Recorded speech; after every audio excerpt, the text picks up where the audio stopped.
سعودی عرب کے ادارہ امور حرمین شریفین کا کہنا ہے کہ گزشتہ برس مسجد نبوی صلی اللہ علیہ وآلہ وسلم اور روضہ اطہر پر آنے والے زائرین کی تعداد 13 ملین سے تجاوز کر گئی۔ عاجل نیوز کے مطابق ادارہ حرمین کی جانب سے جاری رپورٹ میں کہا گیا ہے کہ سعودی مملکت کے ویژن 2030 کے اہداف کے تحت عمرہ زائرین کو بہترین خدمات کی فراہمی کو یقینی بنایا جا رہا ہے۔ رمضان المبارک میں مسجد نبوی میں 73 لاکھ سے زائد افطار پیکٹ تقسیم کیے گئے۔ سعودی حکومت کی یہ کوشش ہے کہ زائرین کو مسجد نبوی اور مسجد الحرام میں ہر طرح کی سہولتیں فراہم کی جائیں۔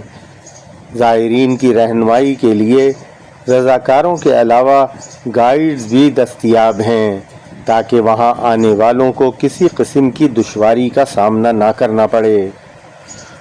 مملکت کی اعلیٰ قیادت کی ہدایات پر عمل کرتے ہوئے زائرین کو بہترین خدمات فراہم کی جاتی ہیں تاکہ وہ اپنا زیادہ سے زیادہ وقت اطمینان سے عبادت میں گزار سکیں۔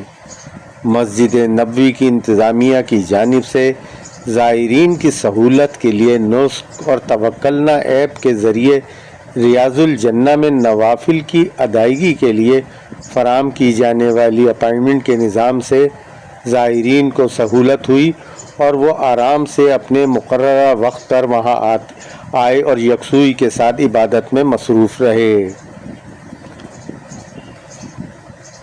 سعودی عرب کی تازہ ترین خبروں کے لیے دیکھتے رہیں خبر بین۔ امید ہے ہماری آج کی یہ معلوماتی ویڈیو آپ کو پسند آئی ہوگی۔ اگر ایسا ہے تو ہمارے چینل کو سبسکرائب، ویڈیو کو لائک اور شیئر کرنا مت بھولیے گا۔ ملتے ہیں انشاءاللہ بہت جلد کسی نئی ویڈیو کے ساتھ۔ اپنی دعاؤں میں ہمیں یاد رکھیے گا۔